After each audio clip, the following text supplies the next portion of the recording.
What's up, everybody? Welcome to Bios3 Raw TV. Hey, bro. Yeah, okay.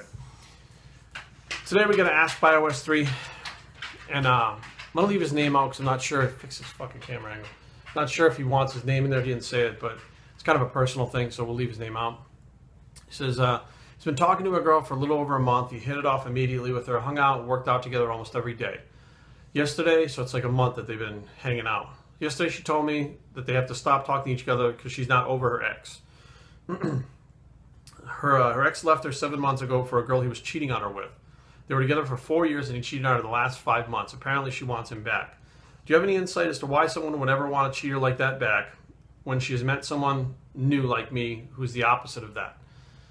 Okay, here's the thing. Yes, I've got experience with this. I have a little bit of experience with this. Quite a bit of experience with this.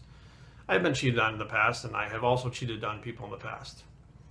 Not my prouder moments, and I'm sure not their proudest moments of their lives either. But here's the thing. When you're with someone for a long time, I don't know, and you don't know the specifics of their relationship, but the person that you fall in love with is not necessarily the person that you wind up with when the person cheats. Now, there is a doctor, I cannot remember where I found the link, or someone sent it to me, and the name of the link was, she was doing a dissertation or a speech about why happy people cheat. And, you know, there supposedly is happy people out there that cheat on their loved ones. And basically what it boils down to is the passion in the relationship is gone. And she goes on to explain that passion is not a real thing. It's actually made up in your head. It's not a real thing. It's not tangible. You basically create passion. It's a chemical reaction. And after that fades, the person is still happy with the person because they love the person. And it's the person's best friend most of the time. However, the passion is missing. And instead of going back to that person and starting over and saying, okay, we're both two different people now than we were 4 years ago, 5 years ago, 4 years ago, you know, let's start to rekindle this, which some relationships do. Some people rekindle things very, very well.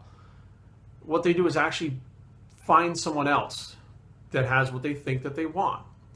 And as that happens, a chemical reaction takes place and they now have this passion or excitement or the stuff they used to have with their partner.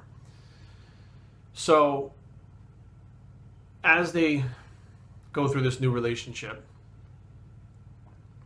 they think that they found what they want. Now, the grass is always greener on the other side, but you still have to mow it, which I think is a great quote. What happens is that you sometimes realize after that the person that you were with before, you love, you still love, and you want to be with. The person that you're with now was in fact an infatuation. It wasn't love, it wasn't like, it wasn't that you were compatible with them. It's just something that happened. So maybe this guy, that's what happened with this guy. But I can tell you right now that if she wants him back, she's looking at who he used to be. The guy that she fell in love with. She's not looking at the fact that, why did this happen? How did this happen? Why did this happen? And are we able to fix it? Are we able to go through this together? Are we able to start over? Are we able to get past what happened? You know, we don't know the specifics of their relationship, but she's still in love with him because she's in love with the fact that, or she's in love with the thought of what she had before with him when it was great. And that's what she is thinking about. So right now, even though she's met you and she's having a great time, you're the opposite of that. The pull to what she had before, because it was such a stimulus to the brain when they were happy together, and it was so amazing to her, that pull is still there and she wants that back. And I'll tell you right now that, you know, even though you're hanging out with her, and I hate to break this news to your buddy, even though you're hanging out with her and you're having a great time and stuff, she's not having those same feelings with you because she wouldn't want to go back with this guy. If she had those feelings with you, that kind of passion, that intensity, that chemistry, then she wouldn't be thinking about this other guy and wanting what she had back. She would have that and be satisfied with it. So I think, honestly, what you have been kind of pushed into is the friend zone. You've been friend zoned at this point. And, you know, my thing is, at least she's honest with you. At least she's telling you, we have to stop talking because I want my ex back. I love my ex. She could lead you on. She could use you. She could make you a rebound guy. She could have fucked you up and you wouldn't even have known it to or happen to you. But she's being honest with you. She's being straightforward. You can't knock her for that.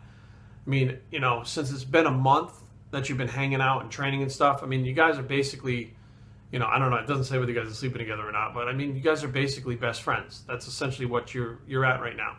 And if you want to keep that, I'd say work towards that. Otherwise, you're going to lose this girl for good. Because if you're saying, you know, if you're like, if you give her what you just gave me about why do you want him instead of me, I'm better than him, I wouldn't, you know, I'm the opposite of him, you give that stuff to her, it's going to push her away. She's going to fucking run away, because in her head, that ex-boyfriend is still fucking Superman. Doesn't matter what he did, he's still Superman. And you know what? People make mistakes. Shit happens and people make mistakes. This guy may look back and say, this was the fucking biggest mistake ever. I thought this was the girl for me, but it's not. She really was the girl for me. I need to get her back. You know, and it's up to her whether or not she wants to go back. It's up to him whether or not he wants to be with her. You know, you're basically kind of stuck in a, you know, on the outside of a relationship that it sounds like in her head it's not really over yet.